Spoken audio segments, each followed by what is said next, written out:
প্রতিদিন হাজার হাজার গুনাহ আমি মাফ করে দেই। এমনি আচ্ছা থাক, আচ্ছা থাক, আচ্ছা থাক। জমিন বলে আল্লাহ উল্টায় দিতাম নি, আল্লাহ কইছে না রাখ। ফেরেশতা বলে আল্লাহ উল্টায় আসার দিতাম নি, ফেরেশতারে আল্লাহ বলে না রাখ, মাতিস না, দেখুস না, দেখো না চোখের পানি ফেলে কিনা, চোখের পানি ফেলে কিনা, তওবা করে কিনা। 30 বছর পরে তওবা করছে, 30 বছর আগের গুনার জন্য। আল্লাহ তখন হাসি দিয়া বলে বাম কাদের ফেরেশতাকে, ফেরেশতা 30 বছর আগের আমল নামা খোল, খোল। ফেরেশতা খোলে তো বলে মুছে দে, মুছে দে, দে মুছা। আমার বান্দা পানি চোখের পানি ফেলছে, দে মুছালা, মাফ করে দে আমার বান্দা। ফেরেশতা সব পৃষ্ঠা মুছে ফেলে। এবার বলে মাওলা পৃষ্ঠা এগুলো খালি ফেলায় রাখতাম। আল্লাহ বলে না রে, আমি না রহমান? আরে আমি কি সাধারণ কোনো দাতা নাকি? আমি গুনাহ মুছলে শুধু মুছেই দেই না, ফাউলাইকা ইউবাদদিলুল্লাহু সাইয়্যাতিহিম হাসানাত, আমি গুনার পৃষ্ঠাগুলো নেকি দিয়া পূর্ণ করি, খালি রাখিস। এজন্য মাওলা তো বলে আমি তো মাফি করতে থাকি বান্দা, সারাক্ষণ মাফি করব। সারা রাত তো আমি দেখছি তুমি উলঙ্গ ছবি দেখছো, কিন্তু আমি মাতি নাই।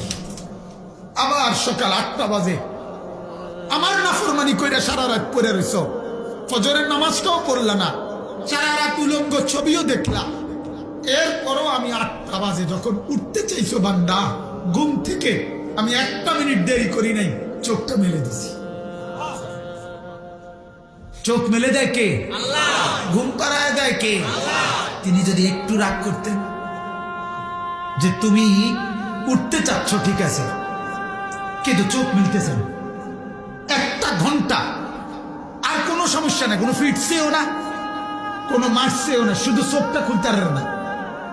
যদি শুধু এতটুকু 1 ঘন্টা, আধা ঘন্টা, 1 ঘন্টা পড়ে থাকে, আর যদি সে চিৎকার শুরু করবে মা কি হলো মা, আমি তো চোখ খুলতে পারতেছি না, মা বলবে কিনা বলবে? পৃথিবীর সব নাফরমান ডাকাডাকি শুরু করে দিবে না? স্ত্রীকে বলবে না আরে বিবি দেখো না আমার, আমার কি হলো, আমার চোখ তো মিলতেছে না। মালিক যদি বলতো বান্দা শুধু 1 ঘন্টা, আধা ঘন্টা আটকে রাখছি, শুধু চোখটা খুলি নেই, কি হবে তোমার? কিন্তু আমি বড় রহমান, দয়াবান, আমি এত নাফরমানির পরেও চোখ মিলতে চাচ্ছ, চোখ মিলে দিলাম। বলেন আলহামদুলিল্লাহ। এই জন্য রব্বুল আলামিন বলেন মাফ করে তো দেই বেশি, মাফ করে দেই বেশি, আযাব দেই সামান্য, শাস্তি দেই সামান্য, লাআল্লাহুম ইয়ারজিউন, যেন ফিরে আসো আমার কাছে। কার কাছে? আমি আল্লাহর কাছে ফিরে চলে আসো।